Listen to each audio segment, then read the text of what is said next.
సంస్కృతి సాంప్రదాయాలకు భారతదేశం పుట్టినిల్లుగా చెప్పుకోవచ్చు. జీవనోపాధికి సహకరించే అన్నింటికీ పూజలు నిర్వహించడం తరాలుగా వస్తున్న ఆచారం. ఉత్తర భారతదేశంలో నదులకు ప్రత్యేక పూజలు చేసే విధానాన్ని నాగాయలంకలోనూ చేపట్టారు. కృష్ణమ్మకు చీరల రూపంలో సారెలు సమర్పించి ప్రత్యేక పూజలు నిర్వహించారు. నదుల పక్కన అనేక నాగరికతలు వెలసిల్లాయి. అందుకే పూర్వకాలం నుంచి ప్రజలు దేవతగా కొలుస్తూనే ఉన్నారు. ఇదే సంప్రదాయాన్ని కృష్ణా జిల్లా నాగాయలంక శ్రీరామ పాదక్షేత్రంలో నిర్వహించారు. స్థానిక పుష్కరఘాట్ వద్ద విగ్రహానికి పూజలు నిర్వహించి నాగాయలంక వైపు నుంచి కృష్ణానదికి అవతలి ఒడ్డుగా ఉన్న బాపట్ల జిల్లా బొబ్బర్లంక వరకు సుమారు 4 కిలోమీటర్ల వరకు 504 చీరలకు తాడుకట్టి కృష్ణమ్మకు సారె సమర్పించారు. స్థానికులతో పాటు వివిధ ప్రాంతాల నుంచి మహిళలు ప్రత్యేక పూజలు నిర్వహించారు.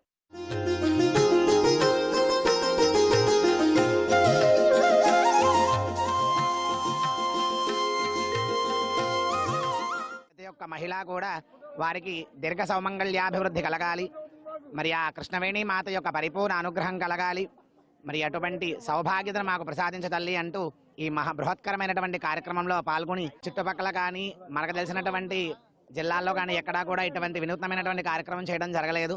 గ్రామంలో ఉండేటువంటి ప్రజలందరి కూడా సుభిక్షత కోసం, అంటే వరదలు అలాంటివి వచ్చినప్పుడు ఎటువంటి విపత్తులు అనేటువంటివి మన దాకా రాకుండా ఆవిడని శాంతపరుస్తూ ఆవిడ యొక్క సత్ఫలితాన్ని మనకి ఇవ్వమని ఆవిడని అర్థిస్తూ సమర్పిస్తున్నటువంటి వైభవోపేతమైన కార్యక్రమం. ఎక్కడ చేసి చూడని విని ఎరగని రీతిలో నాగాయలంకలో కృష్ణానది మా తల్లికి మహాసమర్పణ చీర సారె సమర్పణ చేస్తున్నాము. ఎక్కడి నుంచో దిగువల నుంచి కూడా అనేక మంది జనం వచ్చి ఆనందిస్తున్నారు. వేలాది మంది మహిళలతో ఇక్కడ కృష్ణమ్మ తల్లికి చీర సమర్పించడం అనేది చాలా విశేషదాయకమైంది. ఆ ఒడ్డు నుంచి ఈ ఒడ్డు వరకు కూడా చీర అమ్మవారికి సమర్పించడం అనేది చాలా చెప్పుకోదగిన విషయం. కన్నుల పండుగగా దీన్ని తిలకిద్దామని చెప్పేసి ఇక్కడ వేలాది మంది మహిళలు ఇచ్చేశారు. ఆయురారోగ్యాలతో ఏడాది పొడవునా పాడి పంటలు బాగుండాలని ప్రత్యేక పూజలు చేస్తున్నట్లు మహిళలు చెప్తున్నారు. అవనిగడ్డ ఎమ్మెల్యే మండలి బుద్ధప్రసాద్ దంపతులు పసుపు, కుంకుమ, గాజులు, పళ్లు, పుష్పాలతో ప్రత్యేక పూజలు నిర్వహించారు. ఎదురుమొండి హంసలదేవి వద్ద బంగాళాఖాతంలో కలిసే కృష్ణమ్మకు పూజలు చేస్తే అంతా శుభం జరుగుతుందనేది భక్తుల నమ్మకం.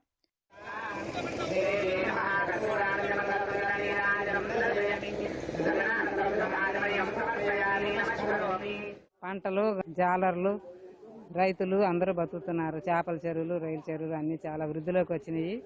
అందుకు కృతజ్ఞతగా ప్రజలందరూ అనుకుని చీర సారి సమర్పించారు.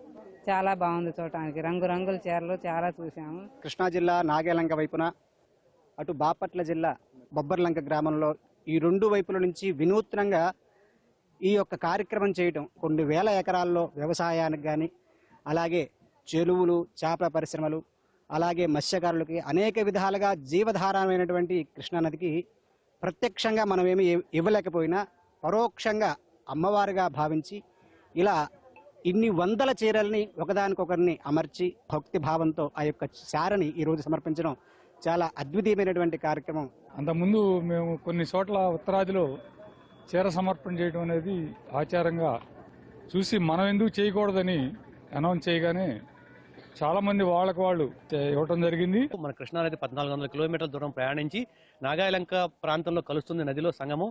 అటువంటి సంగమం ప్లేస్ లో కనుక మనం చీర ఇవ్వగలిగితే నది మొత్తానికి ఇచ్చినటువంటి ఆ ఫీల్ ఉంటుందన్న ఉద్దేశంతో నాగాయలంకలో 550 చీరలతో నాగాయలంక నుంచి బొబ్బర్లంక గుంటూరు జిల్లా వరకు ఈ కార్యక్రమాన్ని ఏర్పాటు చేశాము. ఈ ప్రదేశం నుంచి వందలాది మంది మత్స్యకారులు నిత్యం వేటకు వెళుతుంటారు. అందుకే మత్స్యకారులు కూడా ప్రత్యేక పూజల్లో పాల్గొంటారు. కృష్ణమ్మకు సమర్పించిన చీర, సారెను మహిళలకు ఉచితంగా పంపిణీ చేస్తారు.